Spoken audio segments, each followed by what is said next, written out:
ইরানে হামলা চালানো যাবে না। ইসরায়েল সরকারকে সৌদি আরবের এমন কড়া হুঁশিয়ারির পর নতুন মোড় নিয়েছে মধ্যপ্রাচ্যের সংঘাত। আরও শক্তিশালী হয়ে উঠেছে ইরান সমর্থিত গোষ্ঠী হিজবুল্লাহ ও হুতি যোদ্ধারা। এই প্রথম তেল আবিবে ইসরায়েলি সেনাদের সদর দপ্তরে বড় ধরনের হামলা চালিয়েছে হিজবুল্লাহ যোদ্ধারা। লেবাননের ইরান সমর্থিত গোষ্ঠীটি এই হামলায় ব্যবহার করেছে অত্যাধুনিক মিসাইল ও সুইসাইড ড্রোন। এতে ইসরায়েলের বেশ কয়েকজন হতাহত হয়েছে।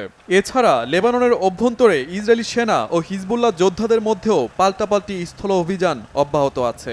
হিজবুল্লাহর হামলায় নিহত হয়েছে 6 ইসরায়েলি সেনা। লেবাননের ভূখণ্ডে হামলা শুরুর পর এটাই একদিনের সবচেয়ে বেশি ইসরায়েলি সেনা নিহতের ঘটনা।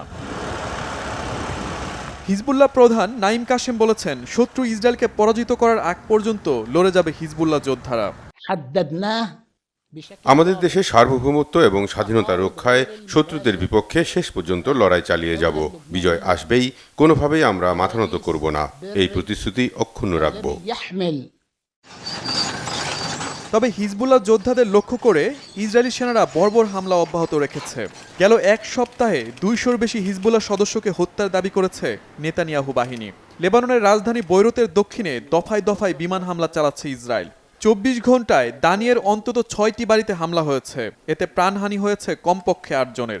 এছাড়া লেবাননের বৈরুতের 3টি শহর থেকে লেবাননবাসীদের অন্যত্র সরে যেতে বলেছে ইসরায়েলি প্রশাসন। হামলা চলছে ফিলিস্তিনেও। গাজা সিটি, নুসাইরাত এবং জাবালিয়া শরণার্থী শিবিরে বিমান হামলা অব্যাহত রেখেছে ইসরায়েলি সেনারা।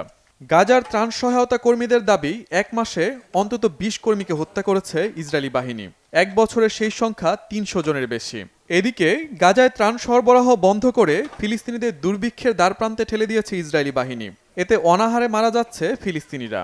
এই পরিস্থিতিকে গণহত্যা বলে মন্তব্য করেছে জাতিসংঘের এক বিশেষ তদন্ত কমিটি। গাজা ভূখণ্ডে গেল 1 বছরে নৃশংস আগ্রাসন চালিয়ে অন্তত 44,000 ফিলিস্তিনিকে হত্যা করেছে ইসরায়েলি বাহিনী।